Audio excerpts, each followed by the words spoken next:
예, 다른고등학교 2학년 10반 김다영 아빠 김현동입니다. 요새 답답한 시간을 많이 보냈습니다.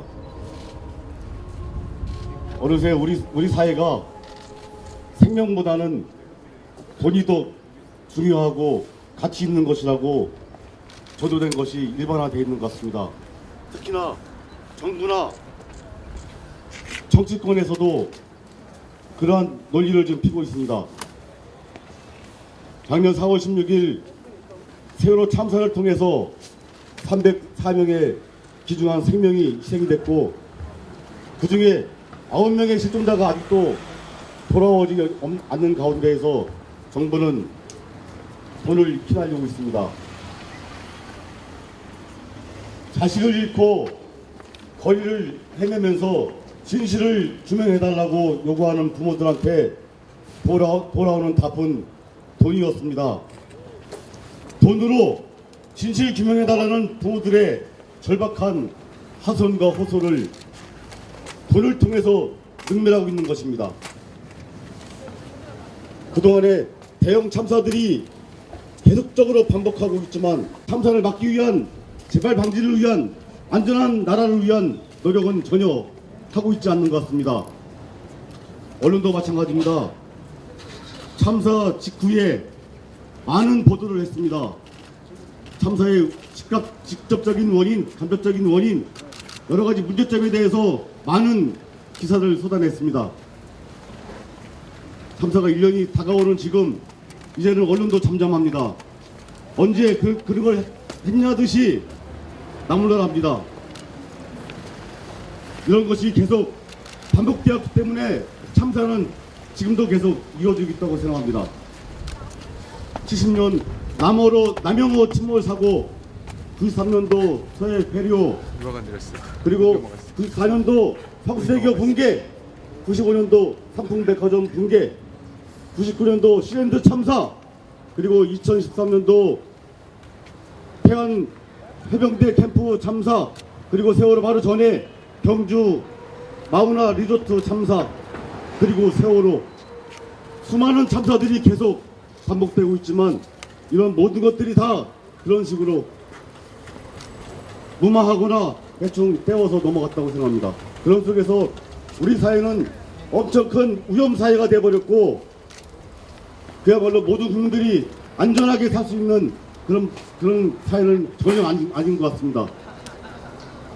그런 속에서 저희가 작년에 600만 명의 국민들의 사명과 지지와 동참 속에서 특별법 제정이 되었습니다.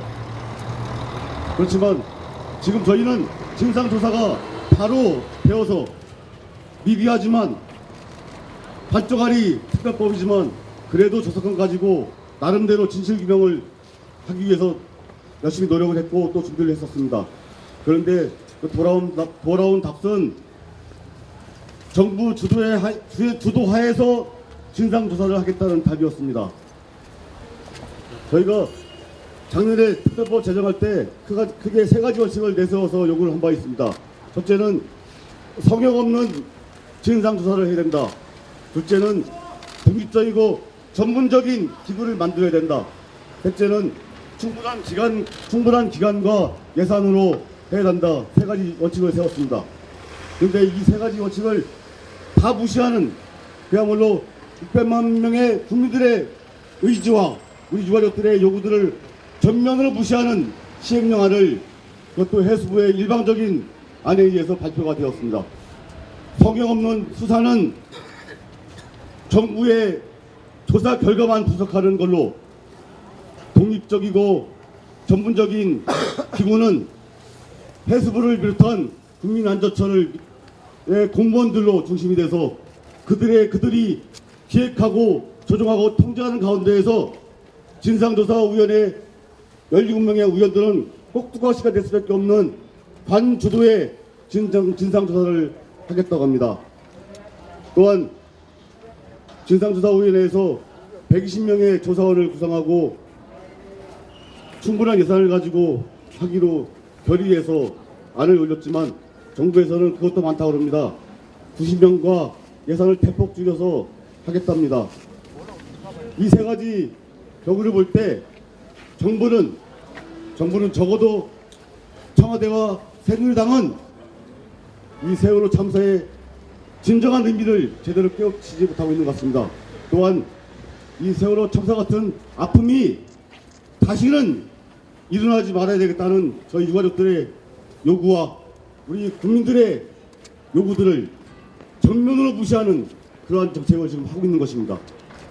저희는 반드시 이러한 정부의 시행령안은 폐기되어야 되고 진상조사위원회에서 요구한 시행령안이 받아들여져서 진정으로 진실규명이 되는 그러한 진상조사 활동이 되어야 된다고 생각하고 있습니다.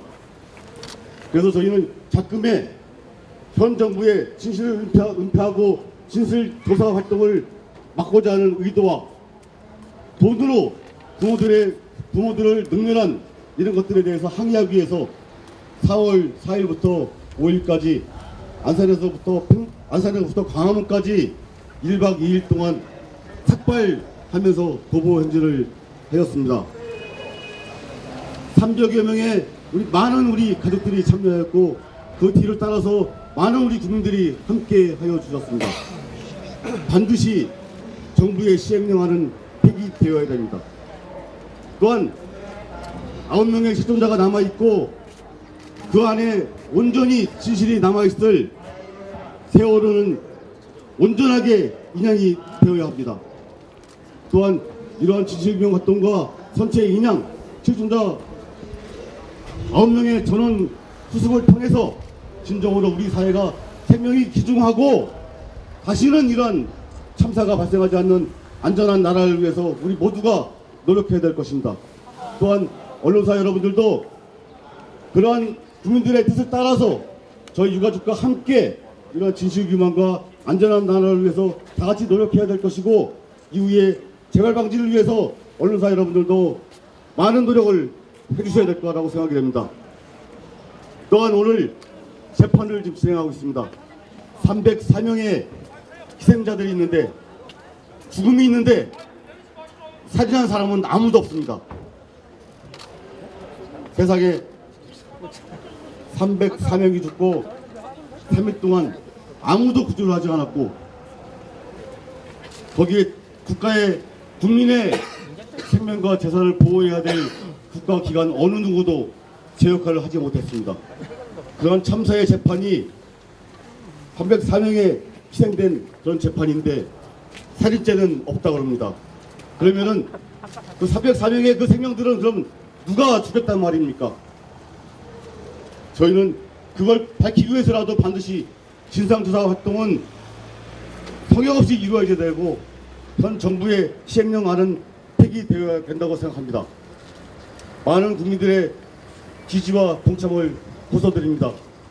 이번에 우리가 철저하게 조사하고 철저하게 책임자 처벌하고 안전한 나라를 위해서 재발방지책을 확실히 만들지 않는다면 또 다른 참사가 계속 발생할 것입니다.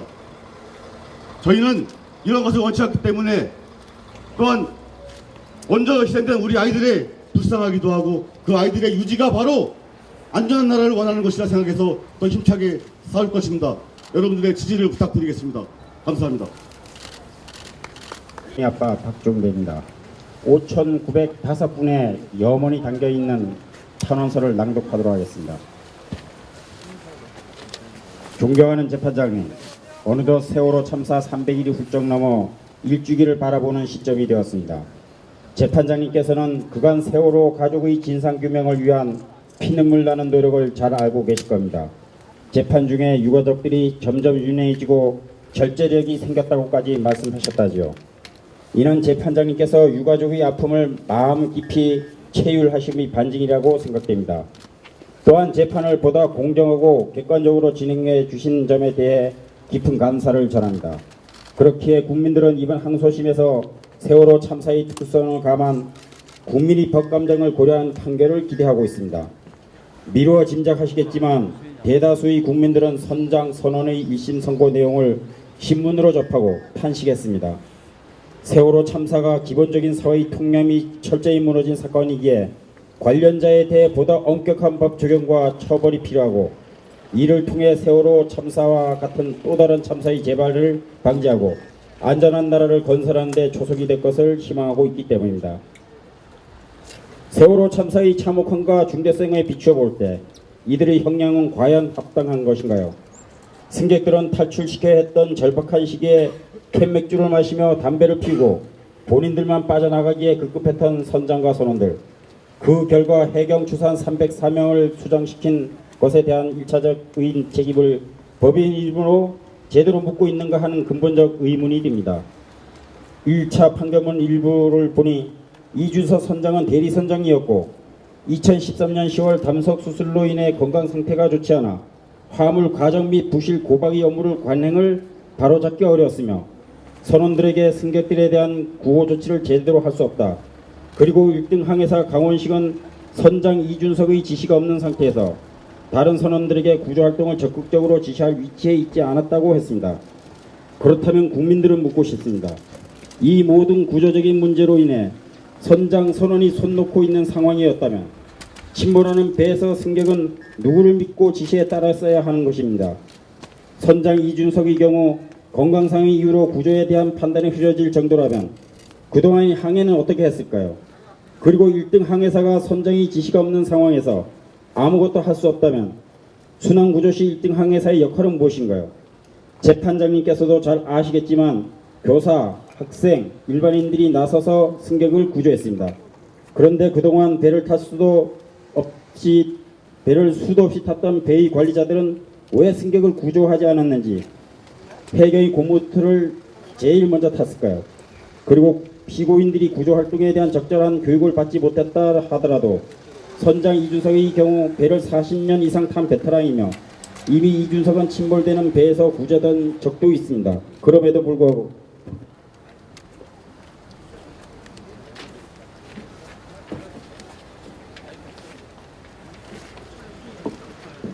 승객들을 버리고 선원과 같이 탈출하는 기본적인 인간의 도덕적 소양 및 직업윤리 의식을 버린 사람입니다.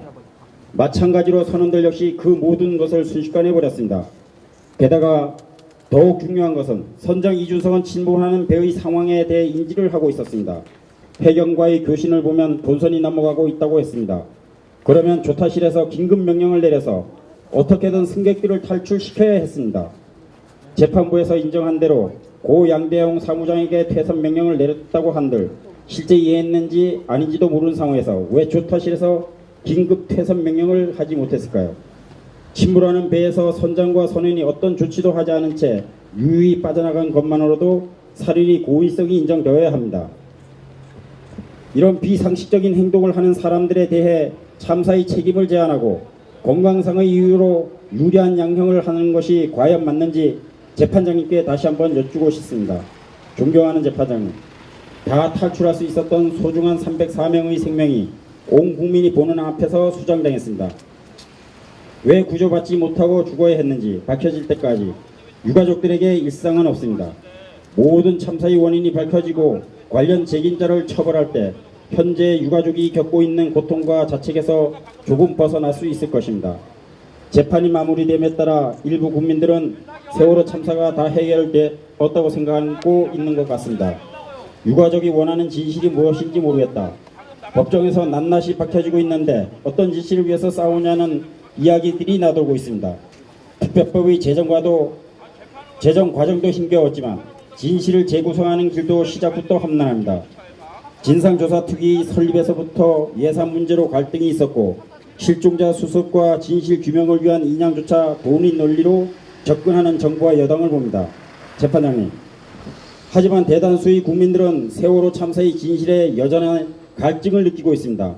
검찰이 무딘 칼날은 세월호 참사 당일 CCTV 코드가 왜 뽑혔는지, 생존자 서희근 씨가 증언한 대로 변산반도 앞에서 왜 배가 쿵 하는 소리와 함께 기울었는지, 참사 당일 왜 이준석이 해경 아파트에서 머물렀는지 등 일일이 나열하기 어려울 정도로 밝히지 못한 진실이 너무나도 많습니다. 그런 상황에서 선장 선원 재판을 마무리한다는 것이 매우 아쉽습니다. 하지만 이런 한계 속에서도 합리적이고 엄중한 판결을 해주실 것을 믿고 또 요청드립니다. 존경하는 재판장님, 벚꽃이 만개하던 4월 16일 수학여행이 목적지가 제주도가 아닌 하늘나라로 바뀐 이유가 궁금합니다. 참사의 원인을 밝히라고 안전하고 행복한 나라에 함께 살자고 300일 동안 고통스럽게 외쳐왔던 유가족들과 수많은 국민들을 잊지 말아 주시기 바랍니다. 그 많은 사람들을 세월호 참사 전과 후의 대한민국이 달라지길 원하고 있습니다. 세월호 참사의 진실이 명명백백하게 밝혀져서 잘못은 바로잡고 책임이 있는 사람은 그에 합당한 책임을 지는 것이 안전한 대한민국에서 건설할 수 있는 길이라고 믿습니다. 세월호 참사의 얼룩진 잔상이 대한민국에 남지 않도록 피고인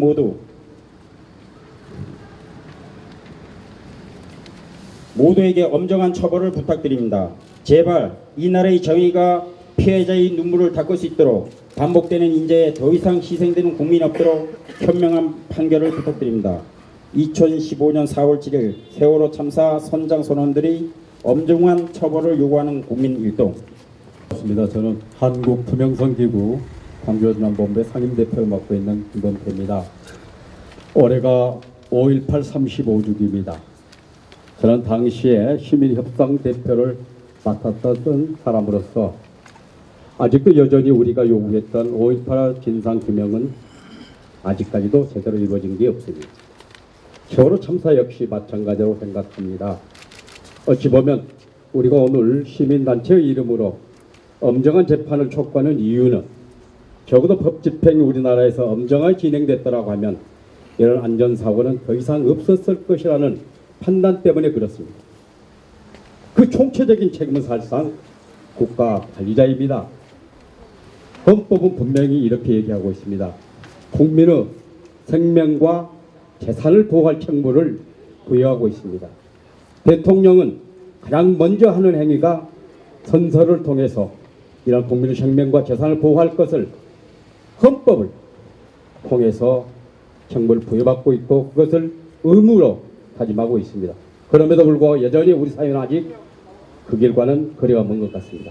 하여 광주에 뜨시는 시민단체들이 적어도 광주 정신을 올곧게 가로세우고 또한 시민 정신을 좀 더 알리기 위해서 우리가 할 수 있는 일이 과연 무엇일까 고민했습니다. 재판부를 향해서 할 수 있는 게 아무도 없었습니다. 우리 시민사회단체의 뜻을 정중하게 전하는 길밖에 없었음을 아쉽게 생각합니다. 그래서 오늘 광주에 많은 시민사회단체가 있습니다. 대표적으로 시민단체 협의회를 비롯해서 진보 보수 할 것 없이 많은 시민단체의 대표들이 서명을 통해서 이번 항소심 선고가 있는 4월 28일 앞에서 엄정한 재판을 촉구하는 탄원서를 제출하게 되었음을 시민단체 대표 한 사람으로서 말씀을 드립니다. 진정으로 엄정한 재판을 통해서 무고한 생명이 억울한 죽음이 아니었다라고 하는 것을 밝혀주실 것을 분명히 말씀을 드립니다. 앞에서 말을 하기가 참 힘듭니다. 지난 4일날 5일날 우리 부모님들이 광화문 도보행진을 하셨는데요. 삭발을 하시고 영정을 들으시고 항복을 입고 정말 많이 울었습니다. 서럽고 억울하고 왜 이 나라 이 땅에서 자식도 잃었는데 우리 부모님들이 이렇게 해야만 하는지. 광화문에서 희생학생 누나를 만났습니다. 제가 그랬습니다. 누나야 미안하다. 아저씨 딸만 살아남아서 정말 미안하다. 누나가 막 울더라고요. 미안해하지 마시라고. 지금 4월입니다. 단원고에도 벚꽃이 펴 있습니다. 옛날 같으면 아이들이 그 벚꽃 밑에서 사진을 찍었을 텐데 요즘 사진을 안 찍더라고요. 250명이 죽고 75명이 살았기 때문에 친구들이 없기 때문에 지금 이 아이들한테 뭘 해줬으면 좋겠냐고 많이들 물어보시더라고요. 이 아이들은요, 내 친구들이 왜 죽었고 도대체 저 배가 왜 침몰했는지 그 진실을 밝혀달라고 합니다. 그럼 아이들은 치유가 되겠죠. 치유가 되겠죠. 그렇지만 친구를 잃은 그 마음은 영원히 가슴속에 남아있을 겁니다. 저는 정부에 하고 싶은 얘기가 있습니다. 이 세월호 참사가 박근혜 대통령의 1, 2년의 끝날 거라고 생각하지 마십시오. 우리 희생자의 형제자매가 있고 생존 학생들이 아직 자기들은 미성년자이기 때문에 아무것도 할 수 없다라고 합니다. 이제 이 아이들이 성인이 된다라면 우리 부모님들이 어렵게 만들어 놓은 이 길을 또다시 걷게 될 것입니다. 진상규명이 1년에 안 된다라고 하더라도 5년, 10년 이 아이들은 끝까지 할 것입니다. 철저한 진상규명이 되고 우리 부모님들의 그 억울한 한이 풀릴 때까지 저희 생존 학생들도 끝까지 할 것 같습니다. 많은 국민들, 특히 우리 광주 시민들 5월 정신이라고 합니다. 그 아픔이 계셨기에 더더욱 우리들의 아픔을 알고 계실 것 같습니다. 끝까지 함께해 주셨으면 감사드리겠습니다. 감사합니다.